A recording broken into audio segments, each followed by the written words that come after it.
Hello मेरे प्यारे बच्चों, मैं विराम फिजिक्स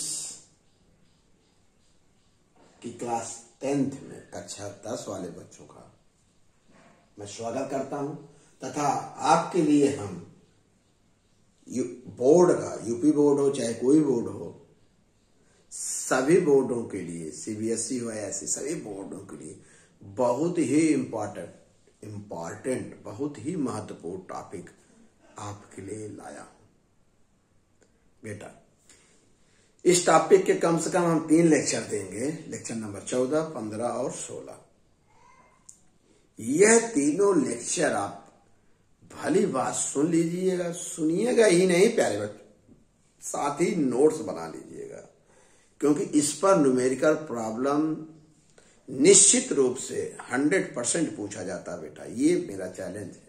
आइए, ये टॉपिक क्या है, भली बात आपको समझाता हूं, सिखाता हूं। टॉपिक का नाम है प्रतिरोधों का संयोजन, कॉम्बिनेशन ऑफ रजिस्टर। जो रजिस्टर प्रतिरोध क्या है अच्छी तरह जानते हैं, मात्रा क्या है सब पता है, अब इसको सिखाने की आवश्यकता नहीं है। जहां तक प्रतिरोधों का संयोजन है तो पहला प्रश्न आपके माइंड में उठता होगा कि हमको इनको जोड़ने की आवश्यकता क्यों पड़ी। बेटा, कुछ ऐसे वैद्युत परिपथ होते हैं विद्युतकी में जहां हमें धारा के प्रवाह को कम करने के लिए सिंगल प्रतिरोध काम नहीं कर पाता, या धारा के मान को बढ़ाने के लिए प्रतिरोध का मान हम घटाना चाहते हैं या बढ़ाना चाहते हैं, तो ऐसी दशा में हमें 2 या 2 से अधिक प्रतिरोधों को संयोजन करने की आवश्यकता पड़ती है। दैनिक जीवन में भी ऐसा देखा जाता है। भाई, कोई कार्य करते हो तो अकेले नहीं होता, उसमें 1-2 लोगों का सहयोग माने सहायता लेनी पड़ती है। फॉर एग्जाम्पल, हम ऑनलाइन पढ़ा रहे हैं आपको, इसमें आप लोगों का जो मेरे लिए पॉजिटिव कमेंट्स आ रहे हैं, यही तो एक प्रकार का संयोजन हुआ। आइए, आप चैनल को सब्सक्राइब भी कर रहे हैं तो ये भी एक प्रकार का क्या है, हमारे आपका भी संयोजन है ना। इसी कारण तो मेरा मनोबल बढ़ रहा है। ओके बच्चों, आइए, ये जो प्रतिरोधों का संयोजन है, समझ गए क्यों करेंगे। किसी वैद्युत परिपथ में प्रतिरोध का मान घटाना चाहते हैं या बढ़ाना चाहते हैं, तो इस दशा में क्या करना हुए, 2 या 2 से अधिक प्रतिरोधों का हमें संयोजन करना पड़ता है। यह जो संयोजन होता है निम्न प्रकार का होता है, बहुत इंपॉर्टेंट है। नंबर 1 श्रेणी क्रम, नंबर 2 समांतर क्रम, नंबर 3 मिश्रित क्रम। इंग्लिश में in series, in parallel, in mixed. सबसे ज्यादा जो न्यूमेरिकल आपसे पूछा जाता है इसी पर पूछता है, क्योंकि मिक्स में दोनों रहेंगे, सीरीज भी रहेगा और समांतर भी रहेगा, माने सीरीज भी रहेगा, पैरेलल भी है, सीढ़ी रहे समांतर दोनों मिक्स रहेगा। सबसे ज्यादा न्यूमेरिकल प्रॉब्लम इसी पर पूछा जाता है। आइए, इनको क्रमवार आपको अच्छी तरह से सिखाता हूं, समझाता हूं। तो पहली हेडिंग जल्दी से बना लीजिए प्यारे बच्चों, श्रेणी क्रम में प्रतिरोधों का संयोजन। पहली हेडिंग बना लीजिए, श्रेणी क्रम में प्रतिरोधों का संयोजन। अगर ये टॉपिक लिख लिए तो इसके नीचे बहुत सुंदर सा फिगर बना लीजिए। ठीक, तो आपने बहुत ही सुंदर फिगर बना लिया। इसके बाद प्यारे बच्चों,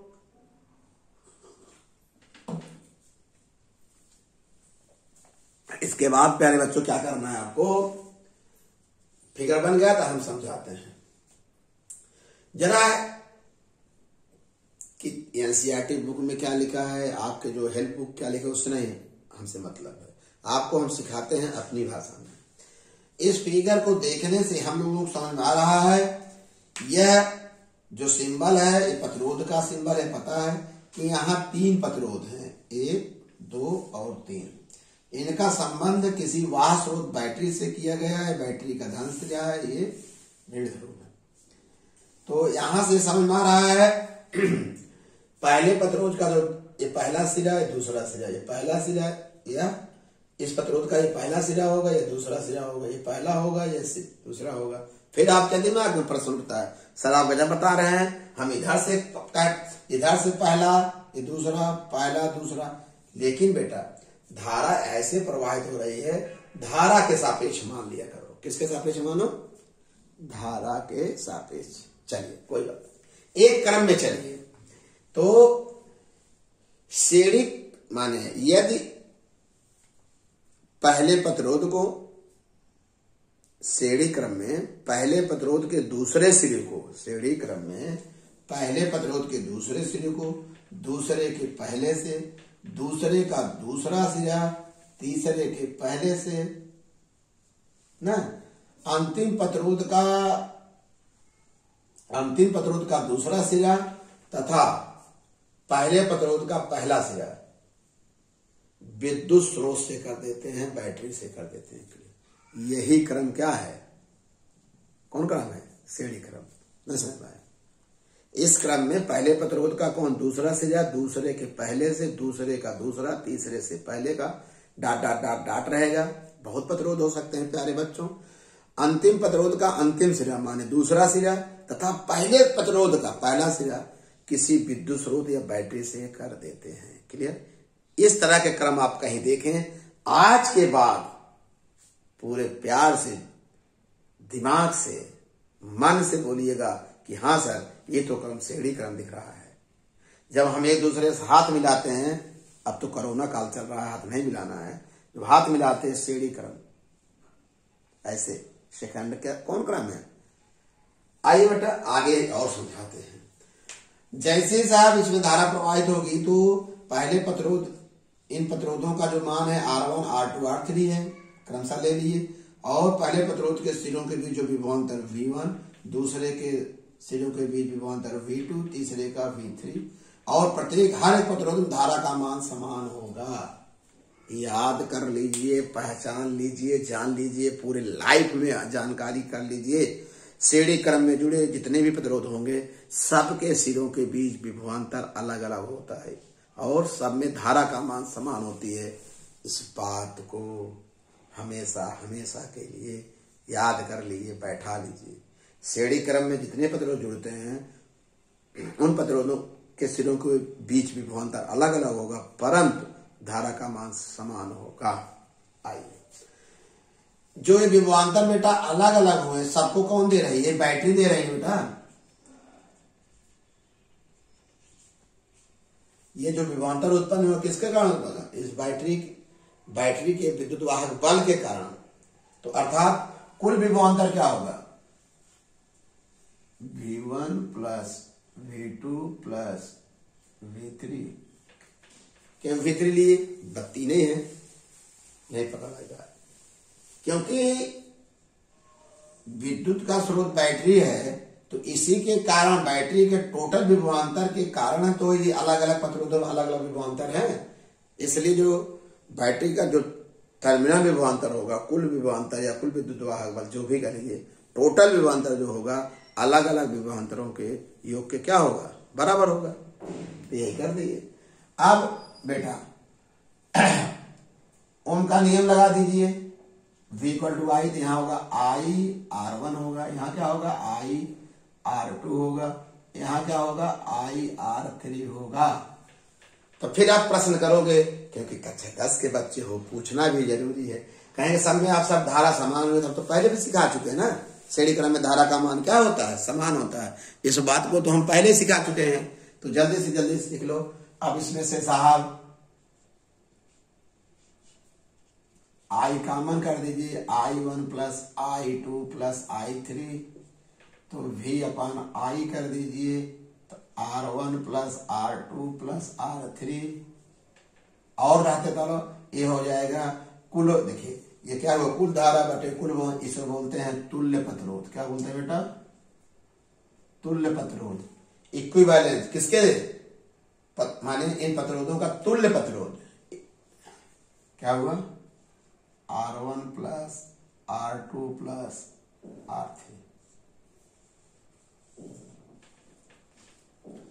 जल्दी से निष्कर्ष देख लीजिएगा। पहला निष्कर्ष, श्रेणी क्रम में जुड़े सभी प्रतिरोधों का तुल्य प्रतिरोध, इक्विवेलेंट रेजिस्टेंस, उन प्रतिरोधों